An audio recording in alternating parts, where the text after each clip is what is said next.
journey, Toastmaster Korede. Awesome. Thank you very much, dear Mr. Toastmaster. It's an absolute privilege to have this opportunity to be here and to start my journey as a Toastmaster. Thanks again for the kind introduction, and good afternoon, fellow Toastmasters and guests. Truth be told, I never saw myself joining a club to learn public speaking. I had always thought that great public speakers were born that way, with all the zest, vim, and vigor that captivates an audience.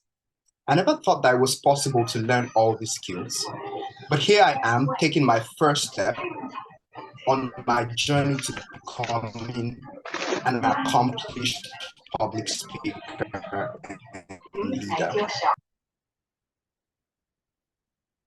I currently live and study in the ancient. I have to chronically deal with a lot of stress. The journey to becoming a medical doctor is a long and arduous one, but it's also one that is full of lots of good memories and lessons. Speaking of journeys, we all know that life is a journey from cradle to grave, and it's usually filled with highs and lows, ups and downs, the good, the bad, and the ugly. And truthfully, none of us are strangers to it. But in all, it culminates in stories and experiences. We learn from our mistakes and we continue to grow. A personal story that I'd like to share today is about my education and career. I had hoped to be done with my undergraduate medical education at the age of 24. Everything planned out. There was no reason why it shouldn't have gone that way, or so I. After completing secondary school, I applied to study medicine at the University of Ilorin, but I was offered microbiology instead. I decided to study the course and I completed it as my first degree, and I quite frankly enjoyed studying microbiology. Thereafter, I applied to study medicine in Ukraine. And trust me, if you've ever been to the country or if you know anything about the country, it's very different from Nigeria. So when I got there, it was a totally new environment, nothing like I'd expected. I wish I had done more research before going there. I got myself enrolled in a private institution. And not long after I started my studies there, about a year, the institution lost its accreditation. So I had to start all over again in a new university, in a federal administered university. I had to deal with a couple of other challenges throughout my stay in Ukraine. Throughout my time there, I had to navigate different issues, including starting medical school all over again, just like I've said. But also, COVID came up when I was in my second year. And we had to study medicine for 2 years online because of all the restrictions that came with COVID. And tell me, who studies medicine online? It was very ineffective.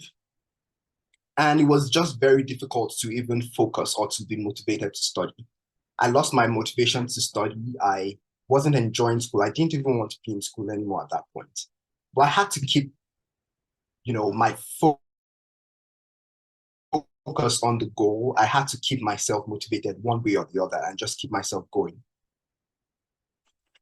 Not long after the restrictions for COVID started to get relaxed, the Ukraine-Russia war happened. And then I was just starting my 4th year. So I was thrown into turmoil, confusion all over again. Where do I start from at that point? It was very difficult and was not a very easy situation to navigate. I tried to secure admission or transfer to other European medical schools, but it just didn't work out for me. So I had to return to Nigeria to continue my studies after losing a whole year. I had to learn to embrace every step of the journey, even with the twists and turns, and to keep my focus on the end goal, as difficult as that may have been. Medical school is definitely going to end one day. And the big question on my mind, and that of many other medical students like me, is what is next after medical school? Do I want to really practice clinical medicine? I mean, after seeing everything that happens in the hospitals here in Nigeria and in other places around the world, where in the world do I even want to practice? Do I want to work in Nigeria or in the US or in Canada or in Australia? Am I ready to take the board exams that qualifies me to work in those countries? These are very valid questions that I ask myself from time to time. However, one thing I know for sure is, at least for now, is that I want to work in the public health space. And I've come to learn that being an excellent communicator and leader will distinguish me on that career path. And what better place to gain those skills than at Toastmasters? This is my first speech on my Toastmasters journey, and a good amount of effort has gone into preparing for this. I see this as a journey, and even though I don't know how far or where it's going to take me, I'm choosing to take the first step. I believe this will be a learning experience for me, so I'm choosing to embrace it. I mean, seeing the enthusiasm and the result of fellow Toastmasters with their sublime speeches, I'm even more encouraged to start this journey and to commit to it. To be very honest, I really didn't know what to talk about in this speech, so I procrastinated on it a lot. But I had to start anyway. I took the first step. I went through the necessary materials, and here I am giving the speech. And that's the point. You just have to start. Start somewhere. In conclusion, life as a journey is often unpredictable, but that shouldn't stop us from taking on new adventures. As Martin Luther King said, faith is taking the first step, even when you don't see the whole staircase. As each and every one of us journey through life, we must learn to take those first steps. We need to embrace new experiences and learn from them. But most importantly, we must remember that the journey of 1,000 miles starts with a single step. I've taken my first step. Now, who is next in line? Back up to you, Mr. Toastmaster of the Day. Thank you very much.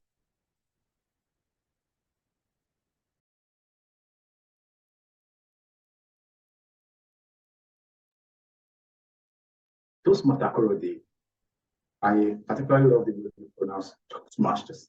Can you